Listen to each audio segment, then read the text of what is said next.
So we can now apply this theorem to polynomials. So here we're exploring mapping polynomials in Pn to vectors in Rn plus 1. So to get us started here, let's suppose that we have a basis for polynomials defined as 1t, t squared, t cubed, all the way up to t sub n. So that's our basis for our polynomial in, or defined as p sub n, and the polynomial Pn can be defined by the vector p of t, and this is equal to a naught plus a sub 1 times t to the first plus a sub 2 times t squared, and we continue this all the way to a sub n times t to the n. And this is such that we're considering some polynomial here in Pn, p sub n.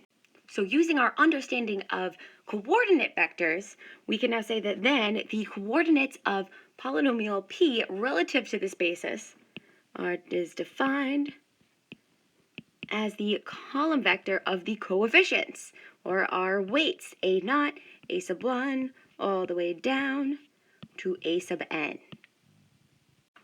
And so we are again confirming here that this is a column vector of coefficients.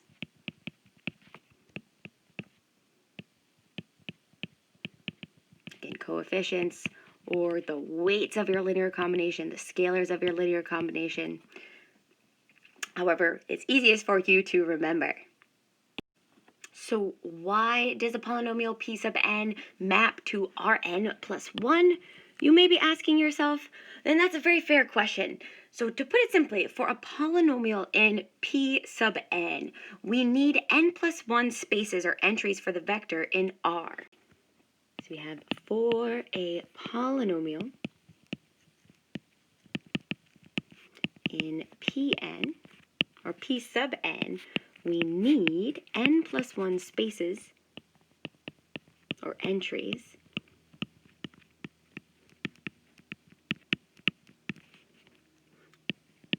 for the vector in R.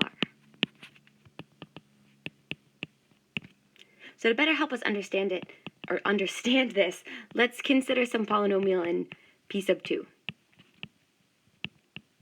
So we want to consider an arbitrary polynomial in p sub 2.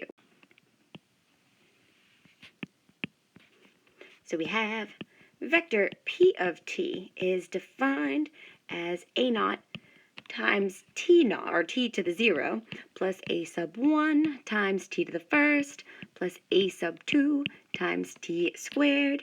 And we can go back here. We know that anything raised to the 0 goes to 1. But what I want you to note is the 3 places, right? We have 3 t variables.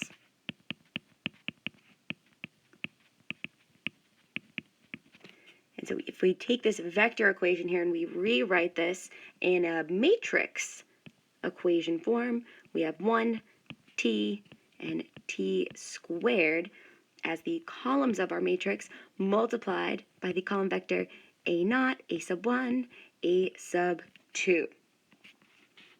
So this is our change of coordinates matrix multiplied by the coordinates of vector p relative to b. So we can see here that we have the 3 spaces that we need. So we can see that therefore a polynomial in p sub 2 is being mapped to R2 plus 1, which gives us R cubed.